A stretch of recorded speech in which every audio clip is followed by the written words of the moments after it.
Então, elevando os pensamentos, como sempre, agradecendo por esse clima de fraternidade, de união, que sempre encontramos aqui em nosso grupo.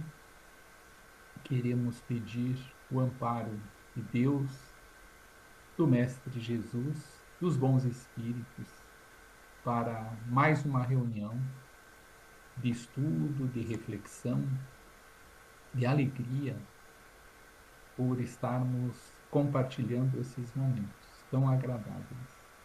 E pedimos por aqueles que não puderam comparecer hoje, também sejam envolvidos por essas vibrações tão boas. Em teu nome, Senhor, iniciamos a reunião desta noite. Muito bem. Então, para a nossa grande satisfação, temos conosco a Juliane, que é do Centro Espírita Jesus de Nazaré, de uma terra espetacular lá do Planalto Norte Catarinense. Então, localidade de Poço Claro, no município de Itaiópolis. Vocês já ouviram falar, com certeza, né? Então, a Juliane está aqui a nosso convite e, como já divulgamos aí, vai falar sobre a desigualdade das riquezas e, passando a palavra para ela, ela fica à vontade para contar um pouco de si e depois, quando quiser, entrar no tema. Fica à vontade aí, Juliane. Seja bem-vinda. Muito obrigada, Raul, e ao grupo por, pelo convite, né? Pela acolhida, pela oportunidade. Então, como o Raul falou, eu resido numa localidade do interior. Vocês estavam falando de sítio ali, né? De estrada de chão, 5 quilômetros do centro da cidade. É uma localidade, o nome da localidade é Poço Claro e fica na cidade de Itaiópolis, no Planalto Norte Catarinense, como o Raul mencionou. A minha participação, eu sou trabalhadora do Centro Espírita Jesus de Nazaré, que fica na localidade, né, na comunidade do Poço Claro, que eu até coloquei a foto dele de fundo. E meus pais sempre trabalharam no Centro Espírita, meus avós trabalharam no Centro Espírita e bisavós, e assim a gente vem, né, numa descendência que você nasceu, logo você já vai para o centro e assim que dá oportunidade você já começa a trabalhar, né? Passa pela evangelização, pelas etapas de estudo que a casa oferta, né? E a gente segue, né? Eu tenho uma criação que sempre primeiro foi, nossos encontros são aos sábados à tarde, né? Então, primeiro a obrigação era o centro e depois você podia ter os teus outros compromissos, mas jamais, né, semanalmente, falhar. Na casa eu trabalho mais com a parte infanto-juvenil, eu trabalho com a evangelização das crianças e dos jovens. Nós temos aqui na casa 5 grupos de evangelização. As crianças são separadas por ciclos, né, como a gente fala, por faixa etária, e eu trabalho com a faixa etária de 7 a 10 anos, e no outro horário eu trabalho com a faixa etária dos jovens, de 13 a 15 anos, com a evangelização. Eu acho que seria isso, não sei se alguém teria alguma pergunta na relação à minha apresentação. Vocês podem ver, pessoal, ali no fundo na tela, que a casa não é pequena, né? Tem a sede que era da década de 70 à direita ali, né, Juliana? E a sede Isso, nova de 2015, que está ali à isso. esquerda, é um ambiente bem amplo, né? Acho que a capacidade ali de... Não lembro, não me recordo, Juliana, mas cabe É, muita gente. é. Aham. Lá onde acontecem hoje as palestras, né? E tem ali no meio aquele corredor onde acontece um café colonial também ótimo depois das palestras, né? Então, o dia que vocês forem lá, não percam a palestra e fiquem para o café, que também é muito bom, né? Essa confraternização que acontece depois da palestra ali. Mas bem legal. Chegou mais uma itaialpolense ali, a Nelza, que a Juliana deve conhecer, minha irmã, também integrante aqui do grupo. Boa noite, Nelza. Para a Luzia, eu já disse boa noite, né? Boa noite, Luzia. Boa noite. É um prazer ouvir a Juliana em Itaiopolense. Isso. Então, fica à vontade, Juliana. Se você quiser que o pessoal fale, quem quiser falar só no final ou ao longo da tua exposição, daí fica a teu critério. Eu deixo livre. Às vezes a gente está no embalo, né, para daquele mesmo tema, eu deixo livre para quem quiser oportunizar para falar tranquilamente. Pode me interromper e a gente retoma. Eu tenho uma apresentação, Raul, para. Não sei se eu, como é que eu faço para mandar a apresentação. Não pode, você pode abrir aí mesmo no teu computador e daí você está no computador, né? Sim, Isso, já apareceu aqui para que eu autorize.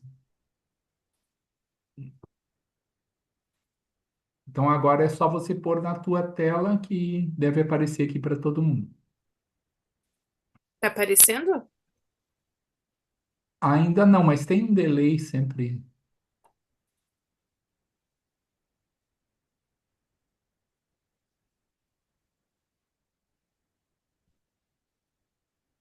Hum, Abriu? Geralmente não demora tanto, mas tenta novamente aí para ver se. Abriu aqui para mim. Ah, é? Ah, então eu é que tô com a tela errada, acho. Tá Vocês aparecendo o estão tema? vendo? Aqui não. Aparecendo uma imagem de Jesus com as crianças. Ah, não, essa é a Luzia. Não é a apresentação, Para mim não abriu. é o fundo de tela da Luzia, que é Jesus e as crianças. Tá. Então tenta novamente aí, Juliane. Certo. Para mim tá aparecendo a Luzia. Ah, Sim. Quer que eu tire? É. Ok. não, é só você fechar teu microfone, que daí acho que não abre. E agora, abriu? Não ainda? Não, ainda não. Acho que tem É, que colocar compartilhar tela. Ah, tá. Agora acho que tá abrindo. Isso, deu certo. Deu certo? Sim. Uhum. Fica à vontade aí para falar. Então, o tema desigualdade das riquezas está no Evangelho segundo o Espiritismo, no capítulo 16. Não se pode servir a Deus e a Mamon. E também eu trouxe do Livro dos Espíritos, da terceira parte, onde fala da lei de igualdade e também da perfeição moral. Foi com base mais nesses dois livros que eu coloquei as reflexões e o nosso estudo para essa noite. Bom, ninguém pode servir a dois senhores, pois, porque ou odiará a um e amará a outro, ou se prenderá a um e desprezará o outro. Não podeis servir simultaneamente a Deus e a Mamon. Jesus disse, né? E quem registrou isso foi o evangelista Lucas, no seu capítulo 16, no versículo 13. E essa frase, ninguém pode servir a dois senhores, né, remetendo que amará um e poderá odiar o outro, mas não amará os dois ao mesmo tempo, é necessário que a gente se aprofunde um pouquinho e entenda o que servir a Deus e o que é servir a Mamon. E o Mamon a que se refere nessa frase de Jesus é, era uma divindade que os antigos sírios adoravam, um ídolo de prata ou de ouro que mais ou menos correspondia ao Júpiter dos latinos e representava as paixões humanas com seu cortejo de vícios, o que explica o pensamento de Jesus quando disse: ninguém pode ao mesmo tempo servir a dois senhores. E esse foi tirado do livro, né, de Elucidações Evangélicas para esclarecer um pouquinho mais. Então, esse ídolo que era adorado, esse ídolo de prata, ouro, ele representava as paixões humanas, que são os nossos apegos materiais, as nossas ambições, aquilo que nos prende a esse mundo e faz com que a gente se afaste da questão moral. Por isso, não pode ao mesmo tempo servir a dois senhores, porque ou a gente se apega profundamente à matéria, se envolve nas paixões, ou a gente se desliga da matéria e volta-se à questão moral, à questão espiritual. E é com base nisso que a gente vai refletir o que o Evangelho nos apresenta. Lá no Evangelho segundo o Espiritismo, então, Allan Kardec traz que a desigualdade das riquezas é um dos problemas que inutilmente se procurará resolver, desde que se considere apenas a vida atual. Essa desigualdade, como ele deixa bem claro, é um problema? Sim. É um problema a desigualdade das riquezas. Dali desencadeiam-se outras questões sociais.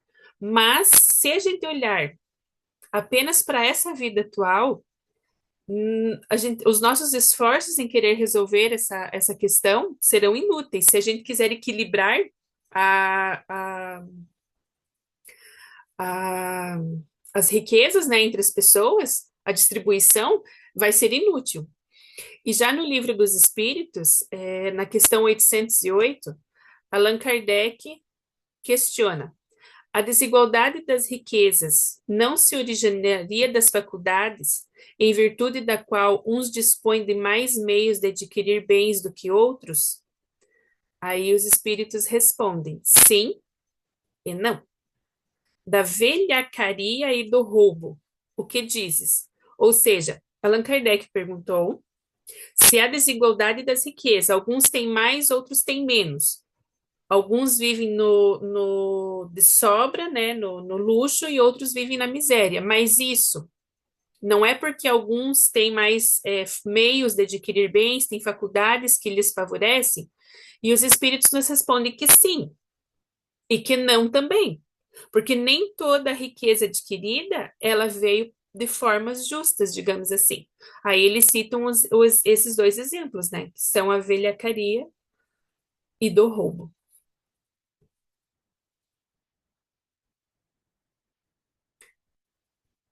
Allan Kardec, no Evangelho segundo o Espiritismo, ele também acrescenta dizendo assim: a primeira questão que se apresenta é essa: porque não são igualmente ricos todos os homens? Não são por uma razão muito simples, por não serem igualmente inteligentes, ativos e laboriosos para adquirir nem sóbrios e previdentes para conservar. As misérias do mundo, muitas vezes, elas nos comovem. Quando a gente presencia certas situações, que você vê apenas aquele recorte, aquele momento, né? Aquele sofrimento, muitas vezes, gerado por uma miséria. Até nos impulsiona a querer ajudar momentaneamente. Mas por que que isso existe? Aí vem a explicação de Allan Kardec. É uma questão da inteligência também. Mas não somos todos iguais nessa questão de inteligência. Deus nos criou todos iguais, simples e ignorantes. Alguns aproveitam as oportunidades de forma mais rápida e avançam. Outros deixam passar certas oportunidades de aprendizado. Então, a nossa inteligência, ela se desenvolve conforme as oportunidades, as experiências que a gente participa, que a gente aproveita. Então, não somos todos iguais, já avançamos, alguns mais, outros menos, nós temos o livre-arbítrio e a pressa é nossa, né? Deus não nos apressiona, não nos apressa. Como não somos todos igualmente inteligentes, também ativos e laboriosos para adquirir os bens, nem sóbrios e previdentes para conservar. E aqui eu destaquei a palavra ativos e laboriosos, para adquirir as riquezas, porque eu tenho algumas experiências para compartilhar. Tive a oportunidade de acompanhar uma família semanalmente, e uma família constituída de pai, mãe e 4 filhos. O maior de 16, as meninas de 12, 10 e 8 anos. E todos bem de saúde, né? Todos assim, sem maiores agravantes. E jovens, né? E nem o pai, nem a mãe, ninguém naquela família trabalhava fora.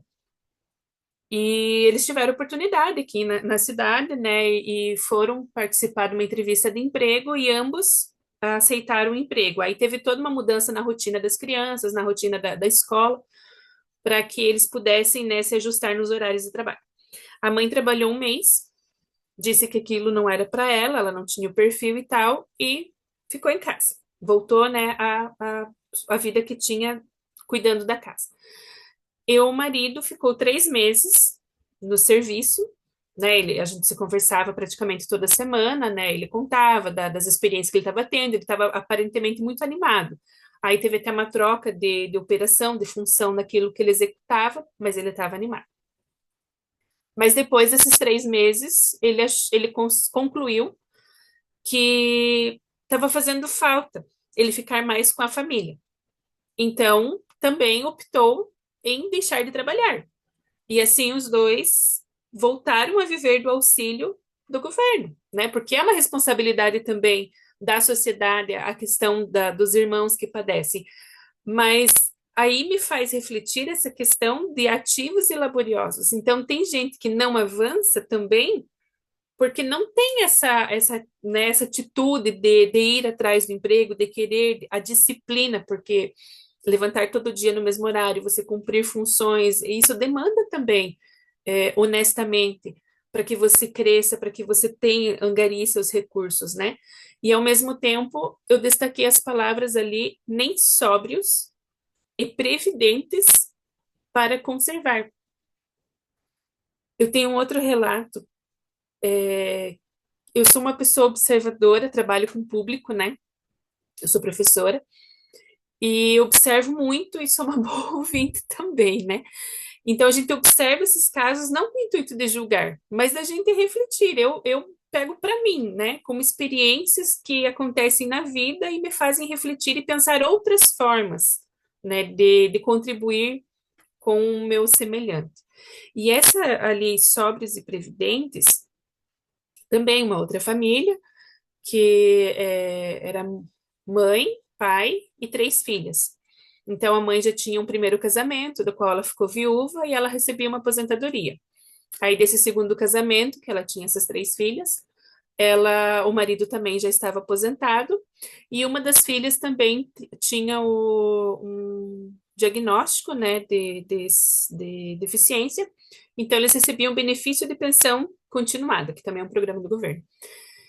E então eles recebiam, eles aparentemente poderiam viver muito bem com 3 aposentadorias, né? E a casa não era alugada, é dessas casas que também, por programas do governo, né, eles acabaram ganhando.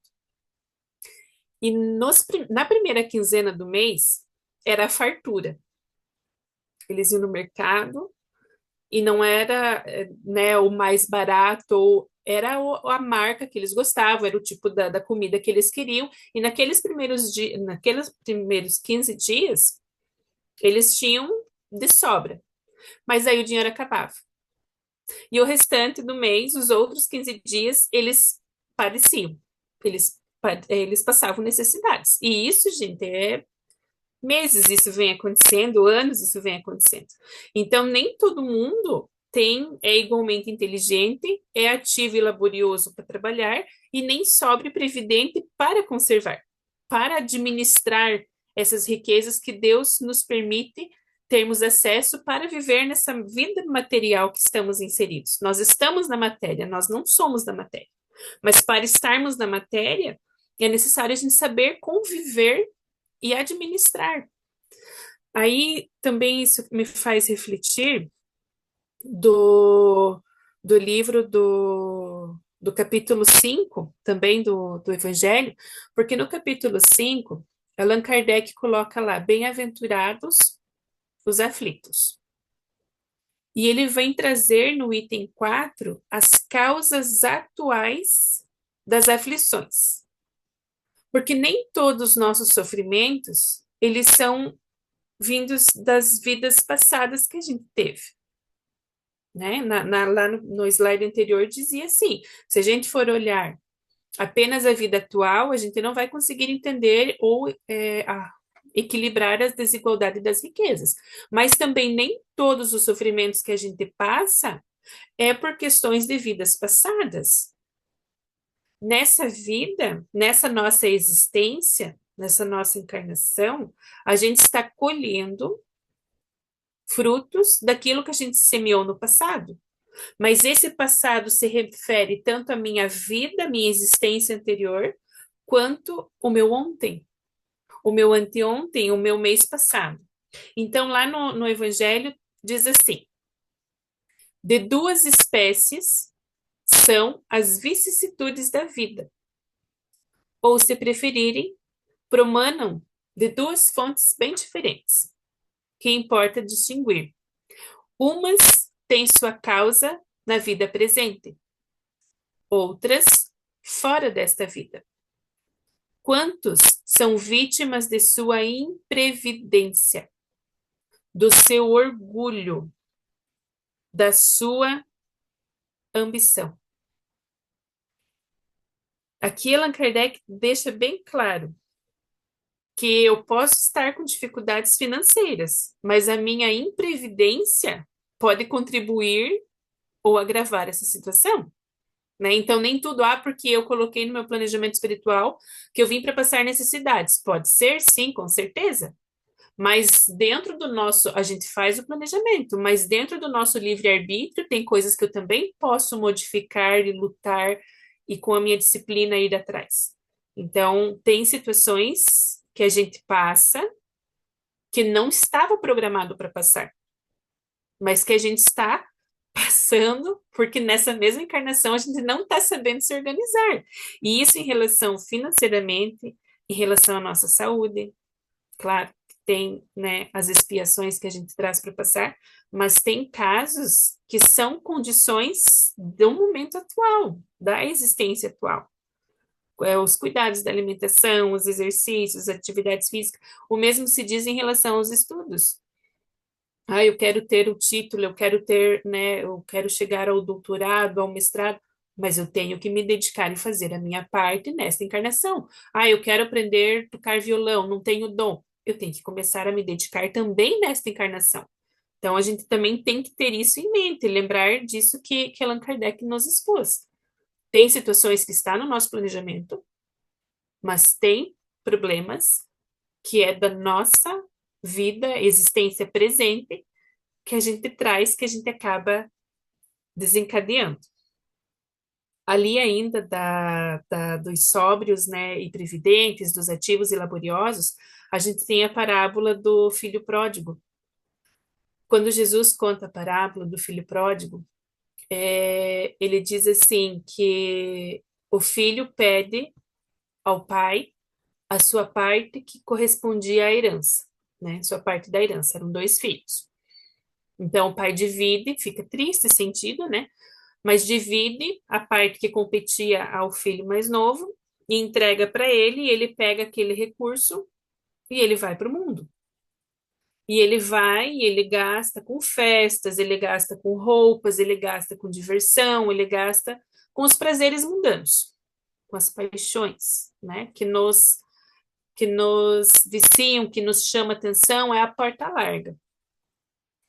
E devido à forma como ele administrou esse dinheiro, que ele só gastou, ele esbanjou, ele acaba passando necessidades.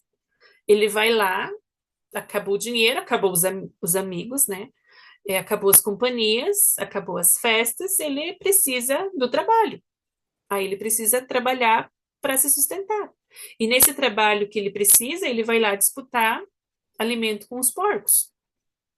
Aí quando ele lembra do pai dele. Então, essa parábola do filho pródigo, a gente muitas vezes utiliza ela por uma questão paternal, por uma questão do arrependimento, por uma questão, Mas se a gente for de olhar, Jesus também está nos falando sobre a questão das riquezas, sobre a questão de você saber administrar as riquezas que chegam até você, que Deus nos oportuniza nesta encarnação. Eu administrar, eu saber aplicar, eu saber distribuir também, porque para aplicar também a riqueza não foi feita para ser estocada, ela precisa estar girando, né? Bom, ainda no capítulo 5, no item 4 das causas atuais das aflições, Allan Kardec nos orienta. Ele diz assim: interroguem friamente suas consciências, todos os que são feridos no coração pelas vicissitudes e decepções da vida. Remontem, passo a passo, a origem dos males que os torturam e verifiquem se, as mais das vezes, não poderão dizer: se eu houvesse feito ou deixado de fazer tal coisa, não estaria em semelhante condição. Então, aqui Allan Kardec nos orienta para que a gente também não fique passando por sofrimentos desnecessários, digamos assim, ou que a gente aprenda com essas nossas consequências dos nossos atos, que a gente avalie. Poxa, mas então é eu que estou causando? Eu posso mudar isso, né? Claro, voltada ao tema, né, que é das riquezas, então, essa questão da imprevidência, né, da gente saber se organizar, de ter essa disciplina, de refletir também, porque quando a gente coloca-se na condição que o problema é externo, que é o outro que tem que resolver, que é um problema do governo, que é um problema do vizinho, que é um problema do cônjuge, a gente não consegue olhar a solução em nós. Claro que tem coisas que a gente veio para passar como expiação, como provação, porque tem a prova da riqueza, porque tem a prova da miséria, mas Allan Kardec nos chama atenção para essas questões, para a gente estar sempre refletindo se essa necessidade que eu estou passando, se não é algo que eu posso, né, observando, me analisando, eu não posso corrigir. E, claro, deixar de sofrer. Juliane, eu não sei se aí nos teus slides você vai chegar lá na questão 813 do Livro dos Espíritos, se você colocou essa ou não. Não, pode É, falar. mas então ela tem relação com essas causas aí que você mencionou.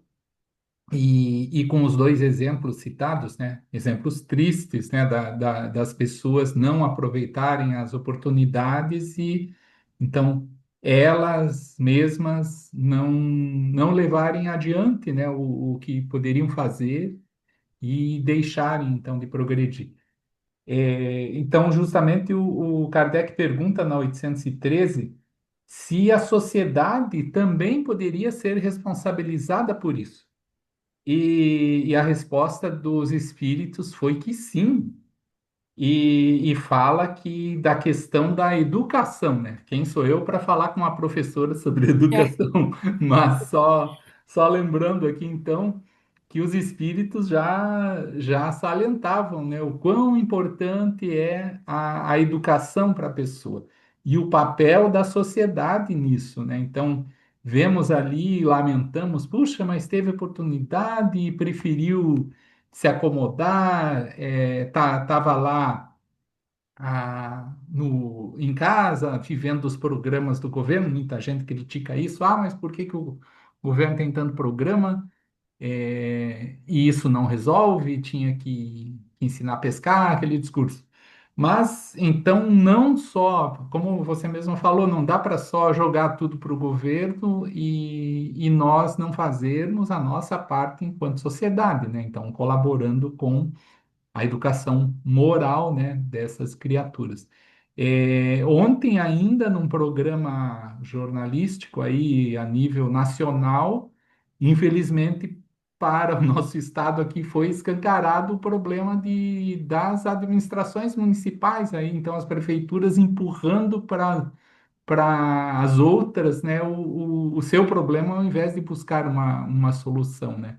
Então, isso não estou dizendo que é fácil resolver, mas que a solução não é essa, né? Não é mandar porque eu não quero me incomodar, né? Então, não só prefeituras, mas a comunidade toda tem que encontrar um meio, né, de ajudar, né? Não ver aquilo ali como um incômodo, né? Como, a pessoa não quer se ajudar, a pessoa não aproveita a oportunidade oferecida. Não, então vamos ver o que ele tem ali de estrutura que precisa ser auxiliado a nível de educação moral, né, para que mude, né?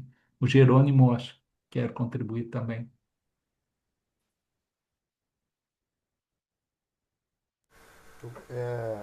Mais ou menos na linha de pensamento que o Raul colocou, eu só colocaria outra palavra aí nessa questão da educação, ainda bem que a Juliana é da área, é a questão do conhecimento. Muitas vezes as pessoas não conseguem ascender ou até, como tu falou ali, fixar numa atividade laboral, seja ela qual fosse, até pela falta de conhecimento que ela precisa ter para estar ali. Entende?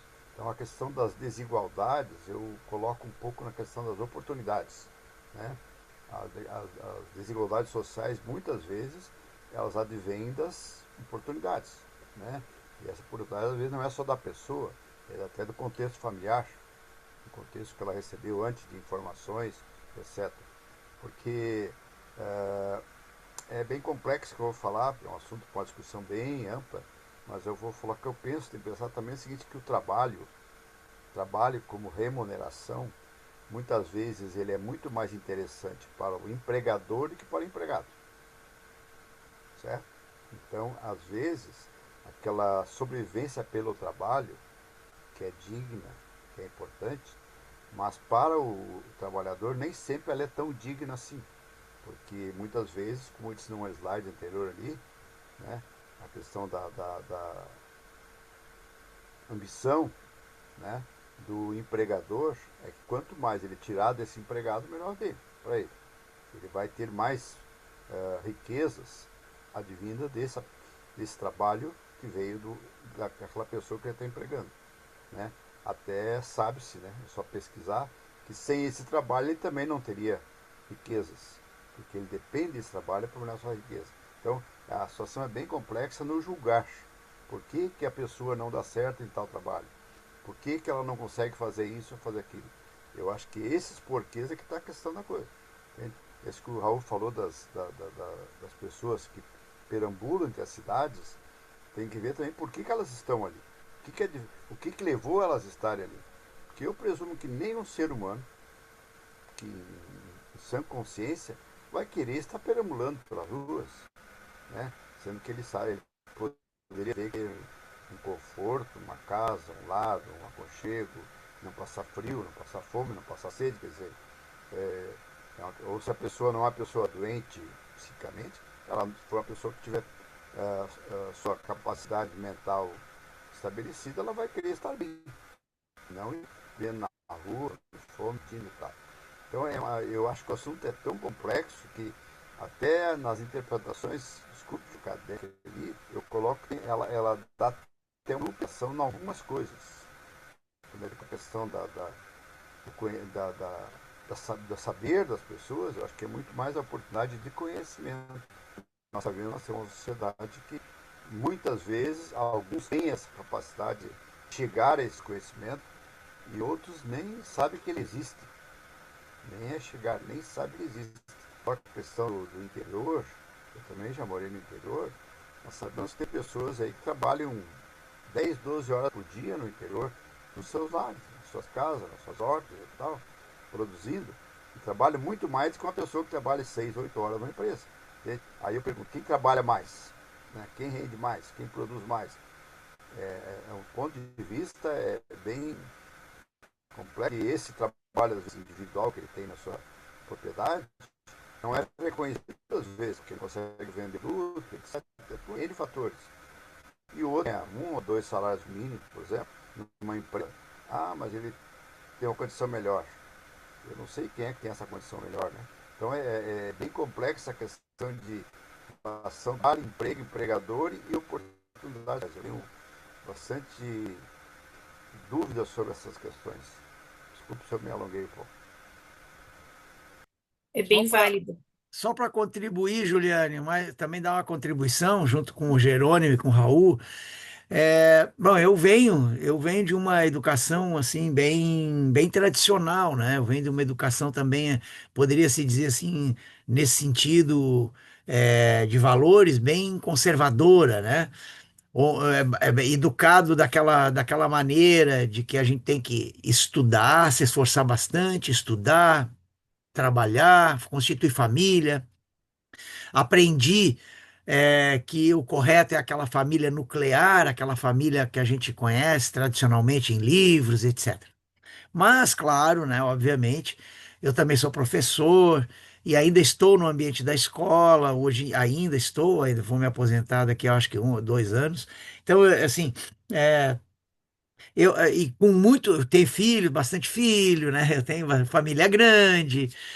Essa toda essa, vamos dizer assim, toda essa teia do processo comunicacional humano, sabe, ô Juliane?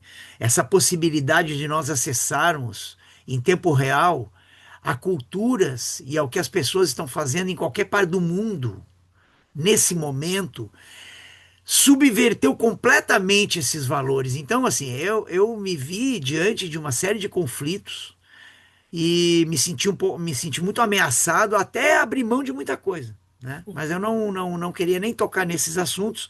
Mas assim, queria dizer que hoje em dia, né? Hoje em dia não há mais praticamente modelos de tanto de família quanto da maneira como o indivíduo interage com a sociedade, com o seu trabalho, da maneira como ele contribui com a vida, né? Por exemplo, minha filha voltou do Canadá agora, né? Eu estava em Montreal. Quando ela foi para Montreal, olha só que interessante. Quando ela foi para Montreal, ela fez um curso. O governo lá pagou para ela mais de quase 2 anos de a tal da francização. Ela recebeu uma bolsa durante quase 2 anos para aprender francês, que a região lá de Montreal, o idioma é francês, né? Então veja que. E ninguém diz lá no Canadá, em Montreal, que isso aí é ajuda do governo, que isso aí é paternalismo. Não. E ela agora, no final, antes de vir, ela ficou 5 anos lá e não conseguiu renovar o visto. E ela agora estava. Sabe com o que ela estava trabalhando? Ela estava recebendo uma verba por árvore plantada. Ela assim, ó, as pessoas lá têm, o governo paga, subsidia. Claro que tem um processo de inscrição, não é para todo mundo, tu tem que te inscrever, tens que fazer num certo tempo lá e tal, e daí se tu é credenciado, tu recebe mudas e vai plantar nas praças, vai plantar nas florestas, vai plantar e recebe por isso. Quer dizer, é um trabalho que tu pode ter o teu trabalho e tem esse plus ainda, né? Então tem hoje, sem falar de todas as maneiras, as formas de trabalhar e de contribuir, que não são basicamente aquela maneira que a gente aprendeu, né? Sobre o trabalho, sobre o que é construtivo, sobre de que forma nós ajudamos a sociedade. E eu digo até mais. Hoje eu até aprecio a família que queira ficar junto. Claro que não devem ser ociosos, é claro que eles devem se ocupar, procurar ajudar no progresso social e tal. Mas eu aprecio muito as famílias, por exemplo, que querem ficar juntas, que querem ter tempo, pai e mãe. Por exemplo, agora estão conquistando direitos os maridos, os pais, né? Então vão ter aí um tempo para ficar com os filhos recém-nascidos. Isso tudo são conquistas, são direitos adquiridos, que a nossa sociedade capitalista, esse modelo nossa sociedade, ele é muito vil, é muito cruel, né? Como o Jerônimo falou, né? O empregador, se puder, deixa o cara lá, que nem na Revolução Industrial lá, deixa o cara 14 horas lá trabalhando no chão da fábrica.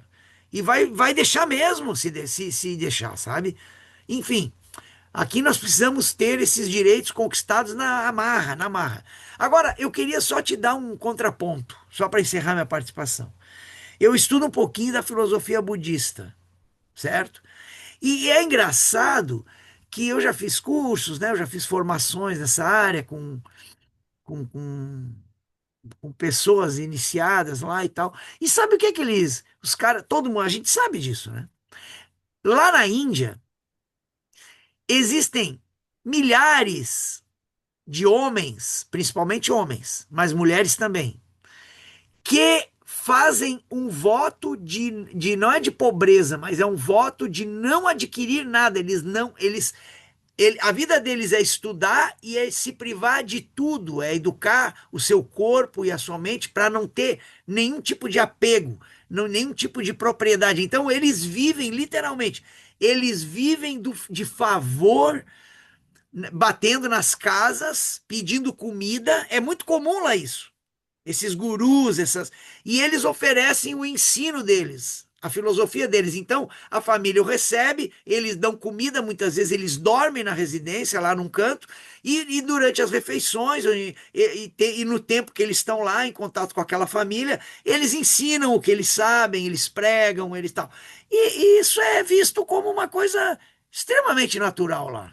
E existem os outros que trabalham na sociedade, que tem uns até que exploram bastante, né, culturalmente falando. Mas, enfim, existem essas centenas de milhares de opções, de alternativas, sabe? E eu aprecio muito aquelas em que os indivíduos não querem adquirir, ter, sabe? Que vão se contentar com pouco e vão desenvolver outros valores. Então, hoje em dia está muito comum isso. Se você olhar, e a gente também pode constatar isso, os jovens não estão mais querendo adquirir bens. Literalmente, eles dizem abertamente, eles dizem, não, para que eu vou querer comprar uma casa? Se eu já tenho pai, mãe, eu já tenho, a família já vai deixar bens, para que eu vou imobilizar mais bens? E são pessoas que viajam mais, são pessoas que fazem outras coisas. Então, enfim, sabe, Juliane, só para colaborar aí com o Jerônimo, com o Raul, com toda a participação. Mas eu acho muito interessante essa ideia de que nós não devemos confundir isso tudo com aquilo que tu estavas dizendo, com as pessoas que simplesmente se apreguiçam, né? Vamos dizer, se acomodam e não querem, ficam imobilizadas para as oportunidades. Isso eu também concordo perfeitamente. Tu estás falando perfeitamente dentro dessa lógica. Acho que é importante. Era isso. Que oportunas reflexões que vocês trouxeram. Ali no início, né, eu trouxe do capítulo 16, bem no início do item 8, né? As nossas diferenças, as nossas desigualdades das riquezas, elas são um problema que não tem solução se você olhar do ponto de vista que só tem uma vida, né? Então, isso também porque a questão da cultura, a questão da educação, conforme os irmãos ali falaram, a perspectiva de vida que você tem. Se você é criado, né, como o amigo ali falou, criado para que você corra, que você logo cedo comece a trabalhar, se desenvolva e vá em busca né, de uma melhor condição de vida, de ter a tua casa, de ter, apesar dos jovens hoje, ter essa perspectiva diferente, né, conforme o amigo mencionou. Mas a gente observa muito, né, principalmente nessas questões, nessas localidades mais que passam por mais necessidades, assim, né, mais periféricas, a falta de perspectiva. Porque, de repente, às vezes a família não tem essa cultura ou essa educação de você trabalhar para conquistar algo, mas sim você ficar à mercê daquilo que pode acontecer com você, que também é um problema da sociedade. Então, né, longe de julgamentos, mas apenas como exemplos para a gente refletir, porque nem toda riqueza que a gente conquista, né, ou que se tem no mundo, ela veio de meios honestos, conforme vocês estavam também ali mencionando, mas que a educação, que o desenvolvimento da inteligência e é que a própria experiência da pessoa passando pela miséria vai levá-la a desenvolver, vai despertar, em algum momento vai despertar para que ela saia desse comodismo. Às vezes precisa chegar num momento muito extremo para que ela queira mudar de vida, para que ela pense, para que ela o fundo do poço, digamos assim. E isso não compete a nós forçarmos. A gente mostra o caminho, a gente tem que ser solidário, a gente tem que ser empático, mas é uma questão individual de cada um. É uma questão de você ter despertado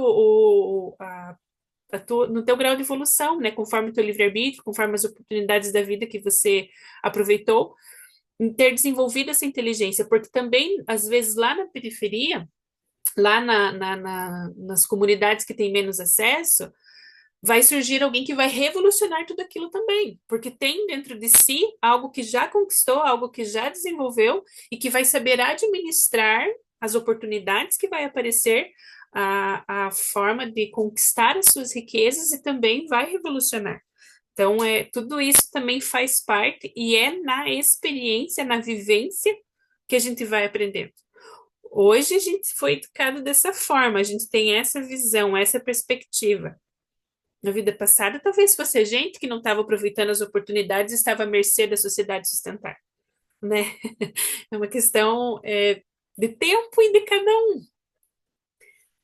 Seguindo ali no item, né, do Evangelho, Allan Kardec coloca assim: é, aliás, ponto matematicamente demonstrado que a riqueza repartida com igualdade a cada um daria uma parcela mínima e insuficiente, que supondo seja efetuada essa repartição, o equilíbrio em pouco tempo estaria desfeito pela diversidade dos caracteres e das aptidões, que supondo-a possível e durável, tendo cada um somente o que viver, o resultado seria o aniquilamento de todos os grandes trabalhos que concorrem para o progresso e para o bem-estar da humanidade.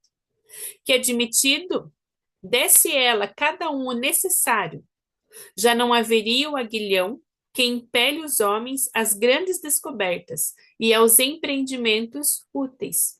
Se Deus a concentra em certos pontos, é para que daí se expanda em quantidade suficiente de acordo com as necessidades. Aqui vem Allan Kardec nos chamar a atenção que a gente pode repartir, pode, né, igualar a riqueza para todo mundo. Mas esse equilíbrio em pouco tempo já estaria desfeito, por conta dessa capacidade, das aptidões que cada um tem de administrar, de prosperar, de aplicar. E que também aqui ele nos chama a atenção que é necessário esse investimento nessas descobertas, nos empreendimentos úteis. Se a gente for ver a medicina, ela precisa desses investimentos. Ela chegou no ponto que chegou por ter os investimentos que teve. A tecnologia que nos traz conforto, a nossa alimentação, a nossa moradia, os meios de transportes, enfim. A riqueza, ela também tem essa outra questão. Então, da gente saber se administrar e esses investimentos, né? A riqueza para não ser conquistada e ficar parada, mas sim estar sendo aplicada. Eles são necessários, esses avanços materiais. Nós estamos na matéria, nós vivemos da matéria, e a matéria também precisa, né, para estar evoluindo desses investimentos.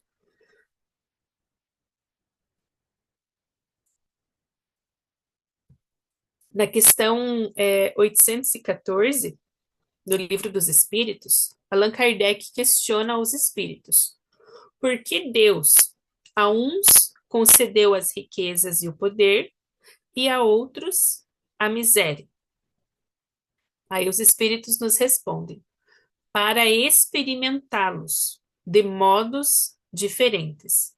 Além disso, como sabeis, Essas provas foram escolhidas pelos próprios espíritos, que nelas, entretanto, sucumbem com frequência.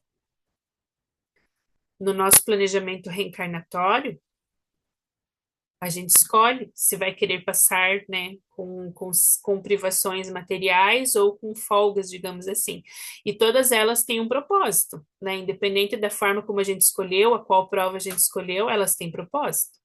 De nos forçarem à evolução, ou de nós provarmos a que nível a gente achava que estava, né, estaria, e que nível de fato a gente está, para utilizar tudo isso. E ainda finalizam a frase dizendo que a gente, apesar de nós mesmos termos escolhidos a qual prova queríamos passar, a gente sucumbe com frequência, ou seja, a gente entra na matéria, a gente se envolve de tal forma que a gente acaba falhando, esquecendo os propósitos iniciais, o contrato que a gente assinou antes de reencarnar. Aí na questão 815, qual das duas provas é mais terrível para o ser humano? A da desgraça ou a da riqueza? Porque a gente nos pega sempre almejando a riqueza, né? Sempre querendo como se fosse a solução para os nossos problemas, para todos os problemas, né? Mas os espíritos nos respondem que as duas provas são difíceis, tanto uma quanto a outra. Porque a miséria, ela provoca as queixas contra a providência divina. E a riqueza incita a todos os excessos.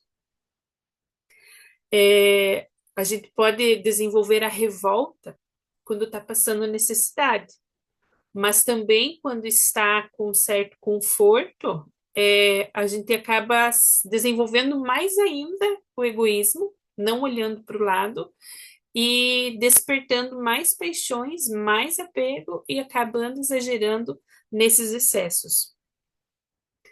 A riqueza é um meio de experimentar moralmente o ser humano. Mas como ao mesmo tempo é um poderoso meio de ação para o progresso, não quer Deus que ela permaneça longo tempo improdutiva, pelo que incessantemente a desloca.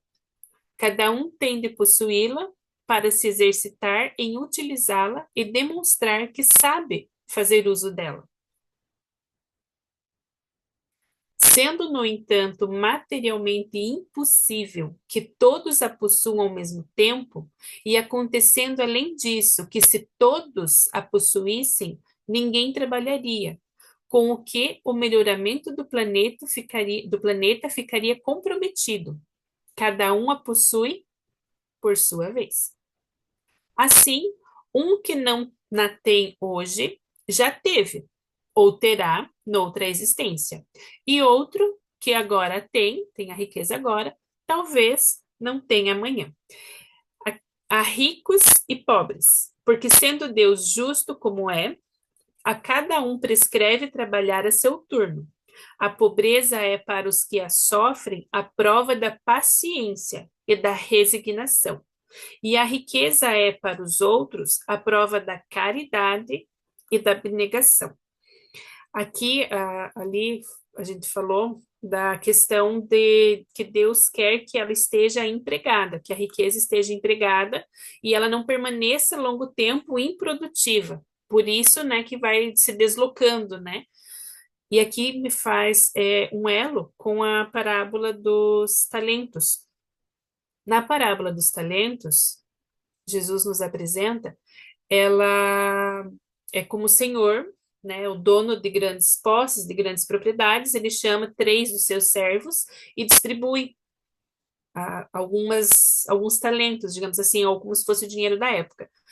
E para um ele dá 5 talentos, para o segundo ele dá 2 talentos, e para o terceiro ele dá 1 talento. E ele avisa que ele vai partir numa longa viagem e ele delega a eles, né, cuidarem, administrarem desse recurso. E ele vai. E quando ele volta, né, ele chama os 3 servos para prestarem conta, O primeiro que recebeu 5 talentos, ele diz assim: olha, eu empreguei, eu investi, e esses 5 que me destes, eu consegui trazer mais 5. Ele dobra, né, aquilo que foi confiado a ele. O que ganhou 2 talentos também.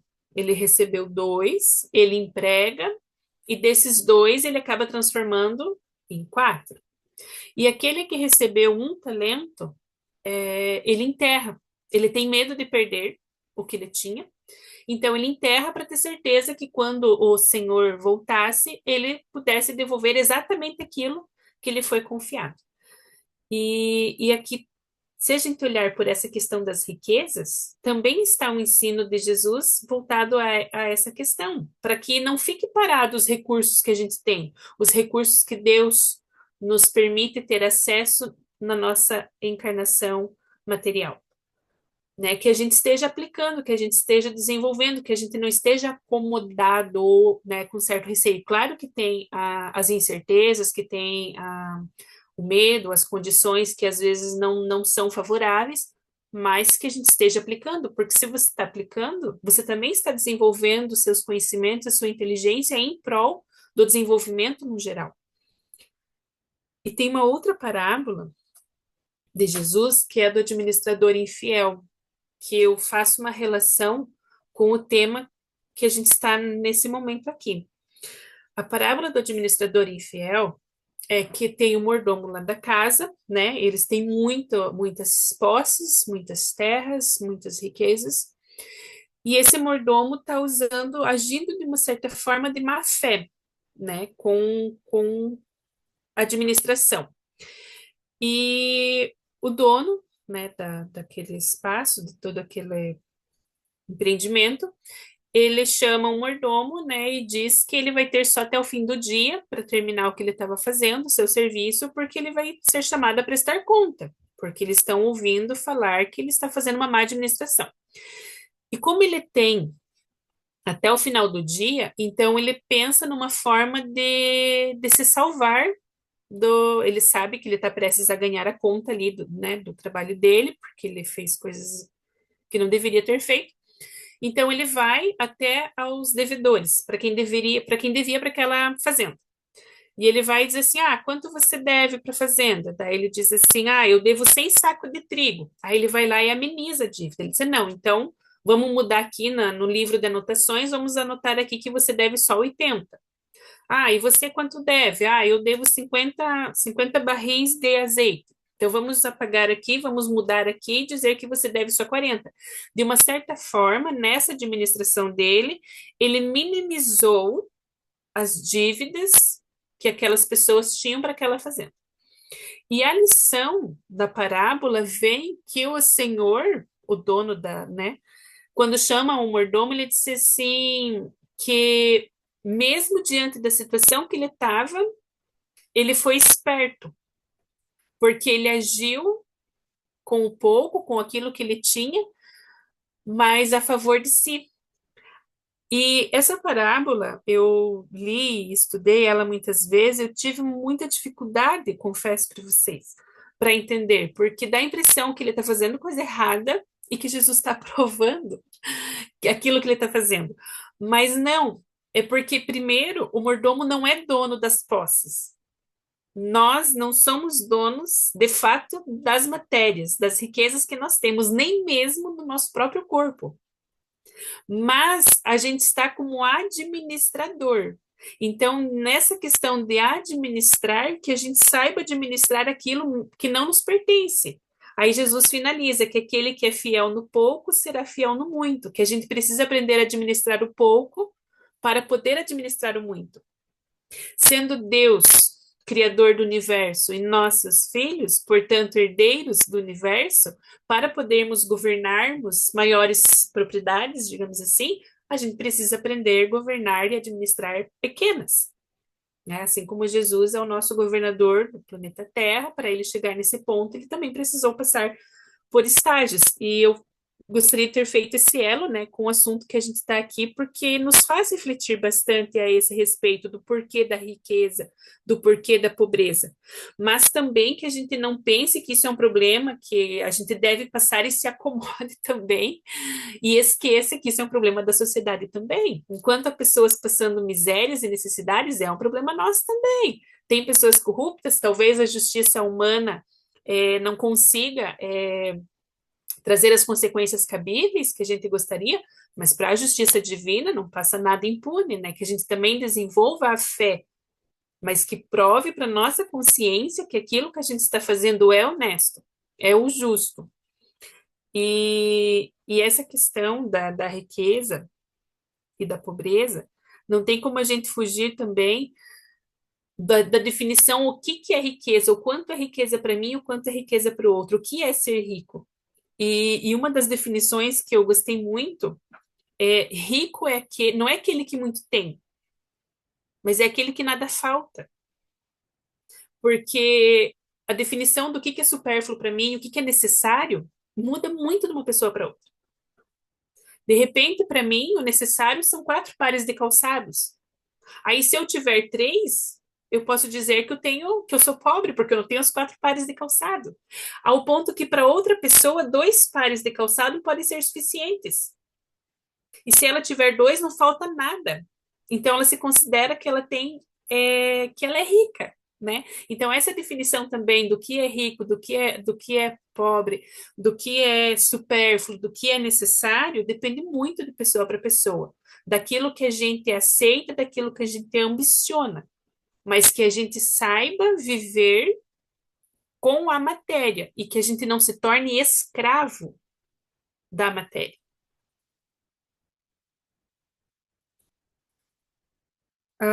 Allan Kardec ainda finaliza, né, nesse item ali das desigualdades das riquezas, que a origem do mal reside no egoísmo e no orgulho. Os abusos de toda espécie cessarão quando os homens se regerem pela lei da caridade. E Silvia ali, acho que falou, né, anteriormente daquela questão lá da Índia, né? Eu estava me lembrando quando você citou ali do exemplo de Francisco de Assis, a ordem que ele criou dos franciscanos, né? Então ele tinha grandes posses, né? Seu pai era um comerciante, ele tinha, enfim, ele nasceu num berço, digamos assim, confortável, com riquezas. E ele abriu mão de tudo isso, inclusive da própria roupa do corpo. Ele abriu mão daquilo e passou a viver de uma outra forma. E dentro das condições para que você pudesse ser um discípulo, né, dos franciscanos, para que você pudesse fazer parte, é não viver da mendicância, mas sim você tudo que você quiser, você ser merecedor do seu próprio suor. Então, eles não aceitavam doações dos excessos, somente o necessário, e ainda assim eles frisavam que eles teriam que trabalhar. Sabe, eu tenho essa lição dele, né? Que a gente quer prosperar, também é uma questão da educação, né, que a gente recebe, e ainda isso é muito forte, mas que eu não seja, que seja de forma honesta, que aquilo que eu conquiste seja por meio do meu próprio suor, né, e eu fiz essa relação também na sua fala ali, né, dos exemplos das pessoas lá dos indianos, né.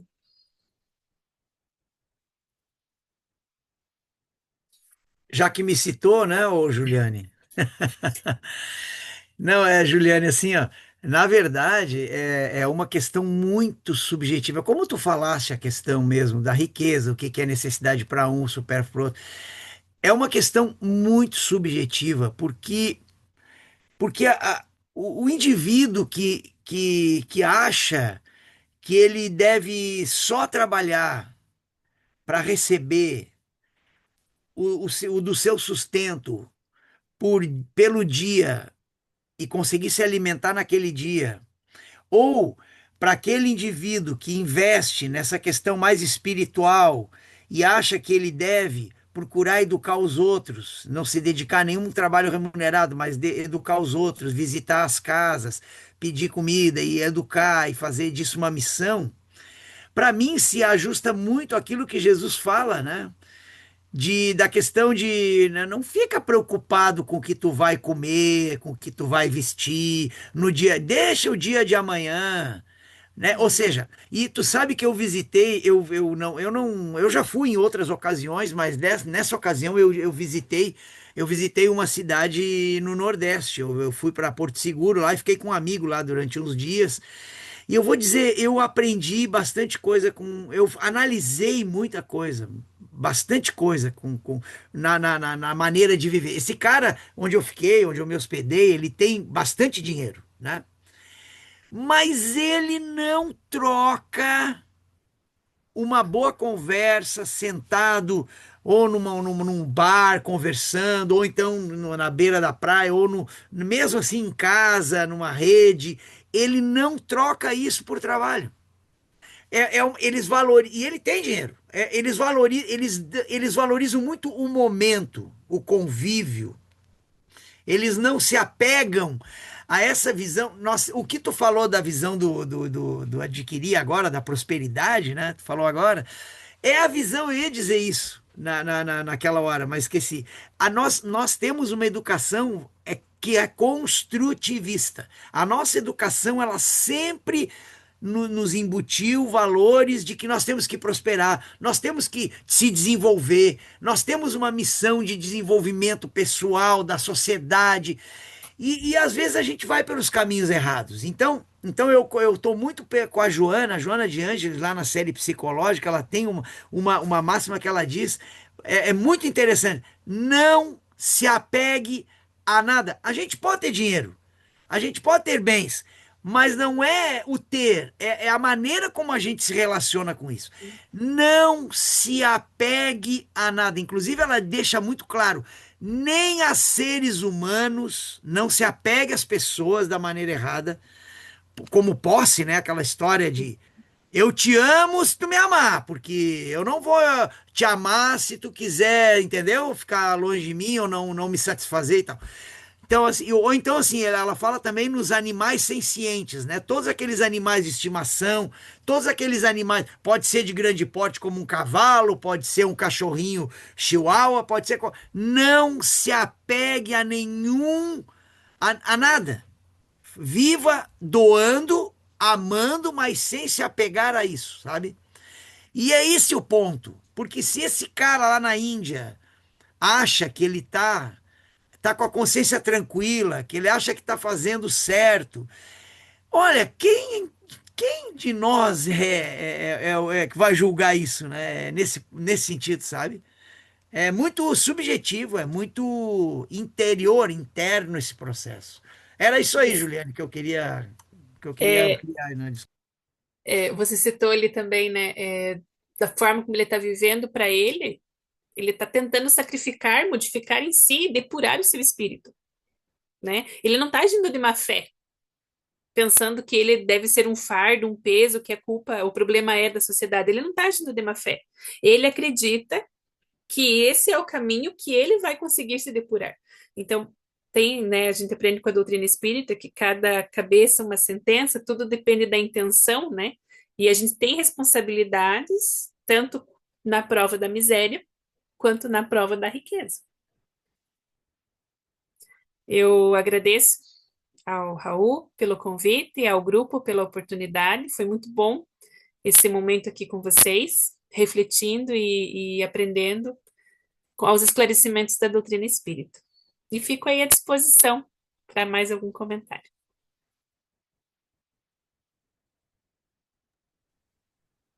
Mais alguém aí que queira contribuir?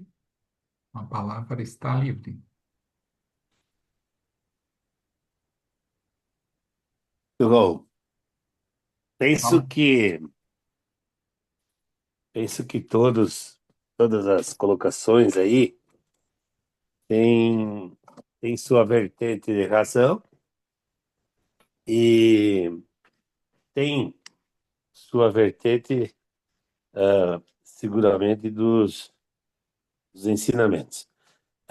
Hoje, a gente precisa pensar o seguinte: nós estamos vivendo um momento um pouco estranho, que a virtuosidade possa ser aquelas pessoas que têm o carro bonito, a casa bonita e tal, e que muitas vezes a gente pensa, não, não, então tá, esses estão tudo errado, esses só exploraram, esses só fizeram a maldade. Por outro lado, a gente já, algumas correntes dizem, não, não, aquele lá ele não, ele quer viver de bolsa, ele não quer trabalhar, ele é desculpa a expressão que eu vou usar, um vadio e tal. Só que eu penso que em cima das colocações que a Juliane fez, em cima dos ensinamentos e em cima do que foi colocado aqui pelo Jerônimo, por você, pelo Silvio, cada dia mais a sociedade está se desequilibrando. Cada dia mais a sociedade perde o ponto de equilíbrio do que é necessidade, do que cada ser precisa para viver, do que é importante para viver. E claro que o equilíbrio é aquele famoso: 8 horas para dormir, 8 horas para trabalhar, 8 horas para se divertir. Não é? Isso falando matemática, muito, muito relativo, mas deveria ter uma proporção nesse sentido. Então, em momento algum se diz que não pode trabalhar, em momento algum se diz que não pode divertir, em momento algum se diz que não pode descansar. O problema é a vara de equilíbrio.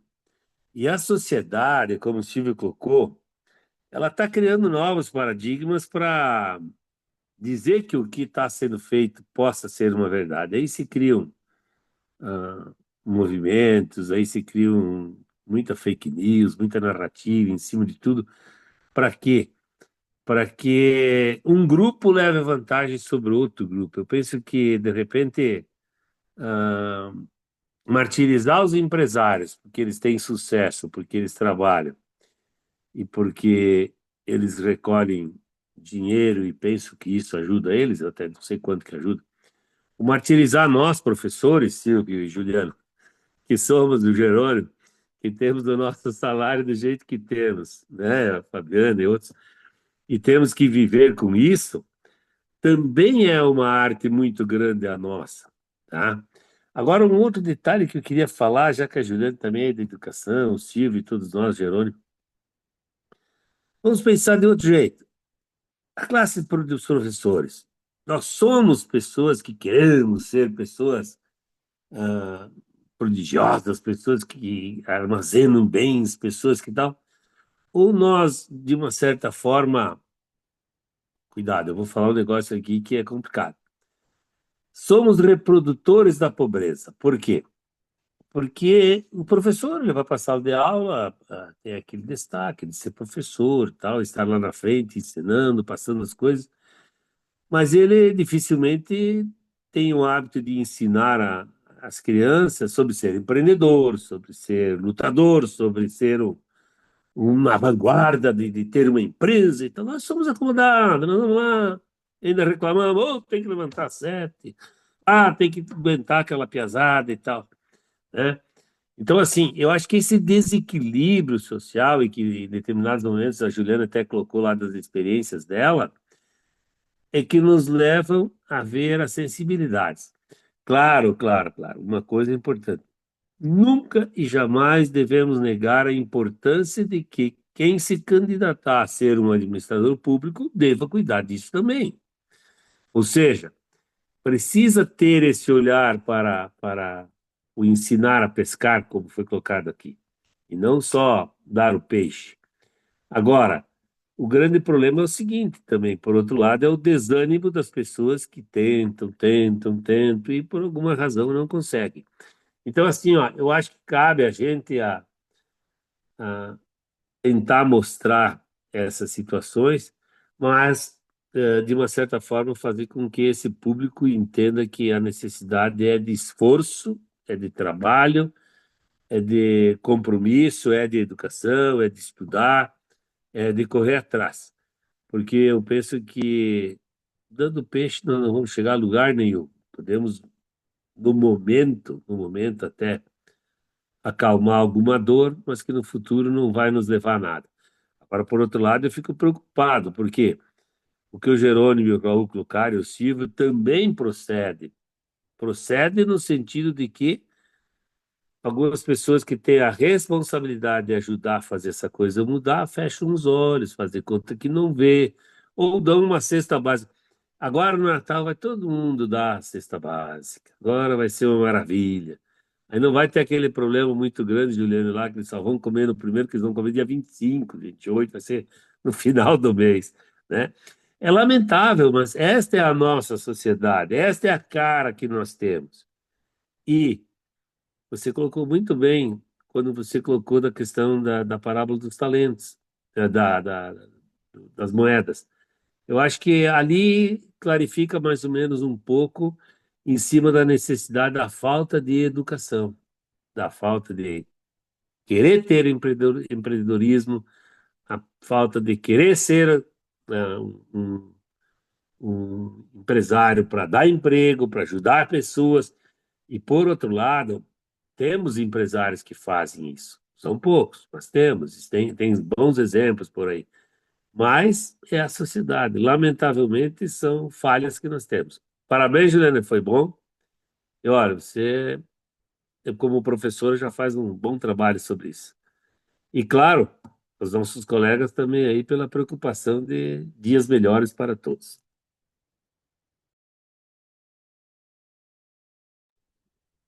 Então, pessoal, em função do nosso tempo aqui, vamos encerrar agradecendo a Juliane pelo conteúdo que ela apresentou hoje. Foi muito bom, aprendemos bastante contigo e fica os nossos desejos que você prossiga assim também divulgando a doutrina espírita. Um abraço lá para todos os amigos, amigas do Centro Espírita Jesus de Nazaré, casa que a gente também guarda aqui no coração. Aprendi muito lá na evangelização, né? Não era com a Juliane, mas provavelmente com a avó dela. Então, há alguns anos atrás. É isso aí. Então, E a Juliana fica convidada, né, Raul, a participar mais vezes aí. claro, sim, sim. Esteja à vontade para quando você quiser aparecer. Bem lembrado aí, Jorge. Eu ia também recordar aquilo que o Silvio fala de vez em quando, né? A gente não pode ficar aí pessimista, né? Que o mundo está só piorando. Não, é que toda a turma do Umbral veio para cá. Então é por isso que a coisa está bem difícil. Mas a ideia é que vai melhorar, né? Essa nossa oportunidade aqui é para melhorar. Como a Juliane falou lá no início, né?